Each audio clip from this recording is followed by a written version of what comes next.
الحمد لله على إحسانه والشكر له على توفيقه وامتنانه. أشهد أن لا إله إلا الله وحده لا شريك له تعظيما لشأنه، وأشهد أن محمدا عبده ورسول الله الداعي إلى رضوانه. Ladies and gentlemen, blessed by God, on this occasion we will discuss the Prophet Isa, Jesus, peace be upon him, a figure who is a controversial figure among human beings in this universe, among Muslims, the people of Nazarene, and the Jews. Muslims consider the Prophet Jesus, peace be upon him, a noble prophet, not God, not a child, nor a child of God. As for the Jews, they consider the Prophet Jesus a child of adultery, and they claim to have killed the Prophet Jesus, peace be upon him, by crucifying him.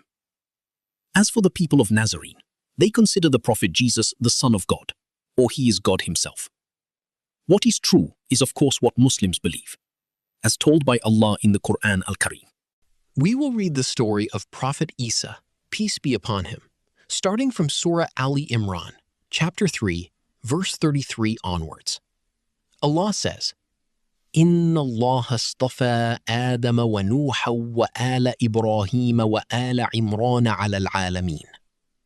Verily Allah has chosen Adam, and Noah, and Abraham's family, and the Imran family above the universe. Here, Allah mentions how Allah glorified the family of Ibrahim and also the family of Imran, because Imran's family is a very noble family.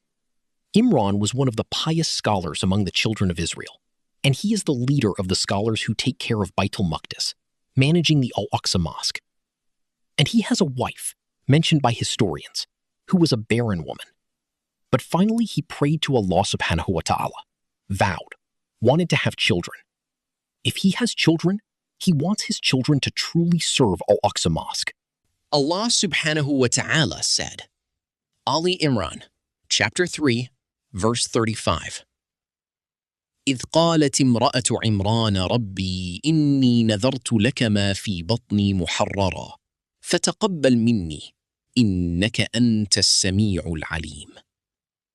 She prayed, O God, grant me.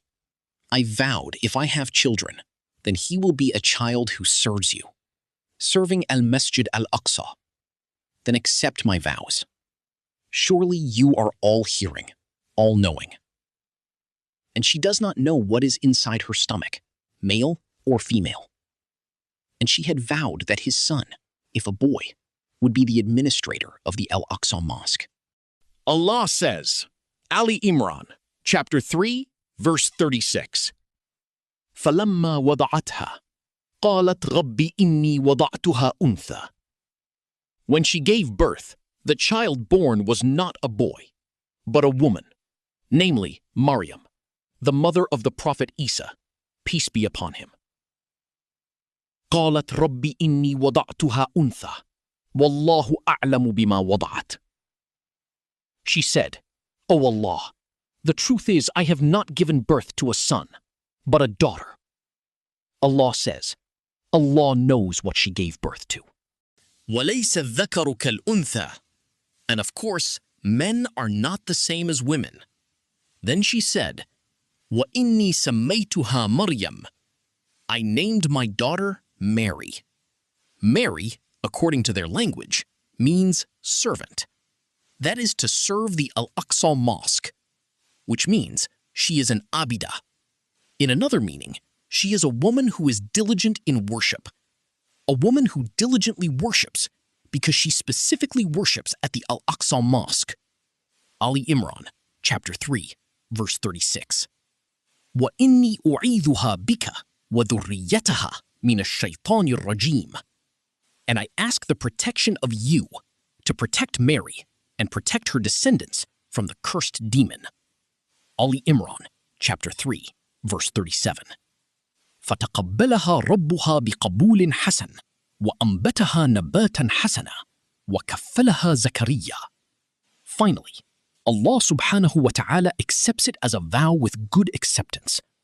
And Allah educated him with a good education.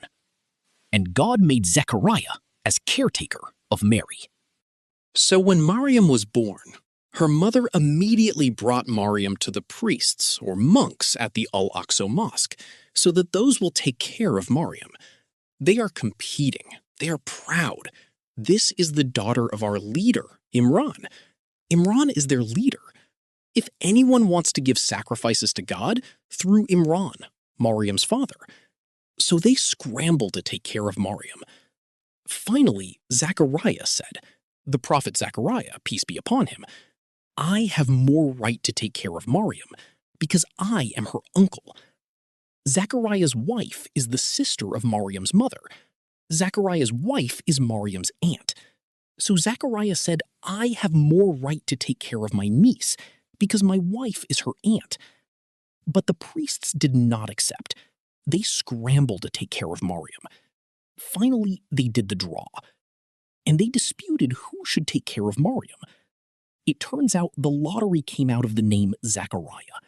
Allah says in the Quran, Ali Imran, chapter 3, verse 44, ذَلِكَ مِنْ أَنْبَاءِ الْغَيْبِ نُوحِيهِ إِلَيْكَ وَمَا كُنْتَ لَدَيْهِمْ إِذْ يُلْقُونَ أَقْلَامَهُمْ أَيُّهُمْ يَكْفُلُ مَرْيَمَ وَمَا كُنْتَ لَدَيْهِمْ إِذْ يَخْتَصِمُونَ. Allah said, this is the unseen news that I tell you, O Muhammad.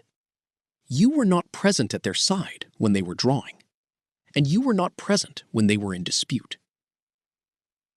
But the Prophet Muhammad could tell this story even though he was not present because of the revelations from Allah subhanahu wa ta'ala.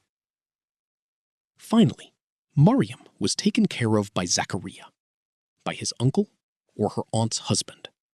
Now, while Maryam began to grow and develop under the guardianship of Zakaria, until finally she became an adult woman, a mature woman, there is something we need to understand about Zakaria himself. Zakaria is also a prophet, and Zakaria does not have children. He is old, his wife is also infertile, his wife is barren. So he was happy to take care of his niece. There are no children, so he is happy to care for Maryam. But we will see shortly that an extraordinary miracle in Maryam's life would later inspire Zakaria to make a life-changing prayer of his own. So, back to Maryam. When she became an adult woman, Maryam then made a kind of mihrab. It is a kind of special room in the Al-Aqsa Mosque for her to concentrate on worship, while Zakaria continued to care for her, bringing food for Maryam. Because indeed, Maryam has been sent to worship Allah subhanahu wa ta'ala. There are no other activities. Then she became a famous woman among the children of Israel, a pious woman. His mother devoted herself to serve Al-Aqsa Mosque, so his uncle Zachariah always brought food to Maryam. But there are strange things experienced by Maryam, seen by Zachariah alayhi salam. One day, said by Allah subhanahu wa ta'ala, Ali Imran, chapter 3, verse 37, كلما دخل عليها زكريا المحراب وجد عندها رزقا. Every time he entered Maryam's room, she found food there. He wondered, who would deliver this food to Maryam? قال يا مريم أنى لك هذا. So Zachariah asked, O Maryam, where did you get this? قالت هو من عند الله. Maryam said, this is from Allah subhanahu wa ta'ala. إن الله يرزق من يشاء بغير حساب. Verily Allah gives sustenance to whomever He wanted, without calculation. Mufassirun said, Zachariah was surprised. Two strange things. First, how come suddenly there is this food in Maryam's room? No one will send any food because he was responsible for caring for Maryam. Who sent the food? Secondly, the food is also weird. In summer, there are fruits that do not grow except in winter. When in winter, suddenly there is fruit that does not grow except in summer. So strange for Zachariah. So he asked, where did you get food like this?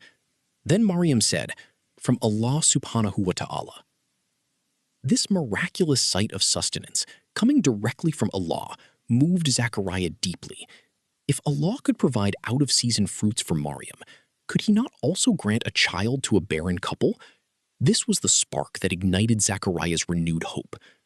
There then Allah said, Ali Imran, chapter 3, verse 38. هنالك دعا زكريا ربه.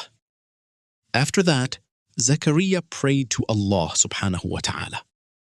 قال رب هب لي من لدنك ذرية طيبة. O Allah, grant me good descendants. إنك سميع الدعاء. Truly you are hearing and answering prayer. At first, Zachariah had no hope of having children. First, he is very old, and his wife is infertile. But when he saw the miracle, Maryam, who lived in the mihrab, that there was food coming, and the food was strange. In winter, there is suddenly fruit that does not grow except in summer. And in summer, suddenly there is fruit that does not grow except in winter. So he saw a miracle in Maryam. So when he ventured to pray to God, asking to have children, which Allah enshrined at the beginning of Surah Maryam. Maryam, chapter 19, verse 4. إني وهن العظم مني واشتعل الرأس شيبا ولم أكن بدعائك رب شقيا. O God, actually I am very old. My bones are already very weak. My hair has turned gray. Maryam, chapter 19, verse 5. وَإِنِّي خِفْتُ الْمَوَالِيَ مِنْ وَرَائِي وَكَانَتِ امْرَأَتِي عَاقِرًا فَهَبْ لِي مِنْ لَدُنْكَ وَلِيًّا. People, when it is old, it is hard to have children. Then my wife is barren. But I have never been discouraged from asking you, O God. So he prayed, and it turned out that God granted him a child, whose name was Yahya. now we return to the central figure of this story. In essence, attendees and presents that are blessed by Allah subhanahu wa ta'ala, as Maryam grew older, she began to be more famous among the children of Israel, that she is a very pious woman, and he was determined to serve Al-Aqsa Mosque, until finally, Allah subhanahu wa ta'ala wanted to give glory to Maryam by giving a child without a father, namely the Prophet Jesus, peace be upon him. This was the ultimate test and the ultimate honor. Allah mentioned the story of how Maryam was pregnant, how she was tested when giving birth to the Prophet Jesus, peace be upon him. Allah subhanahu wa ta'ala said in Surah Maryam, verse 16, and so on.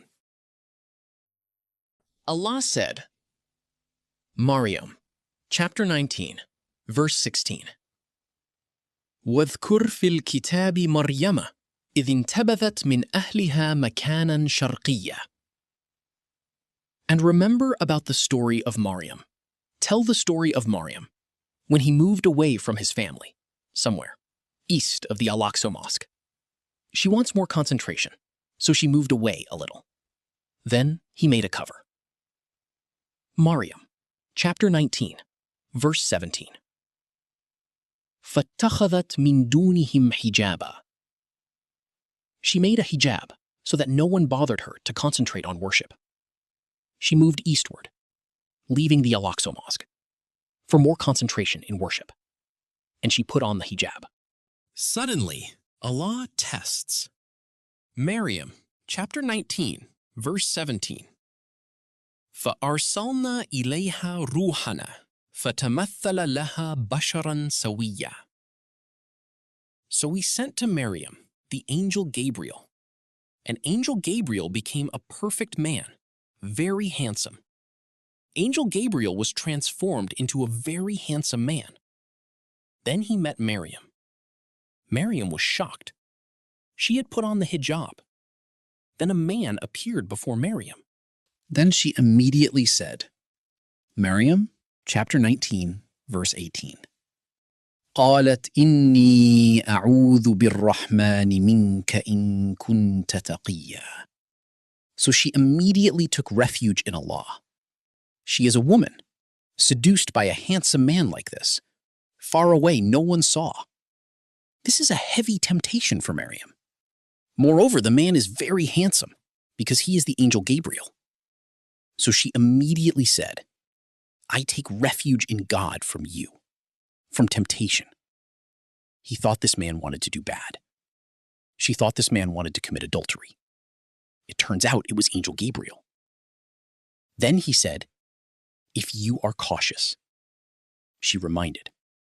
First, she asked for protection from God for herself.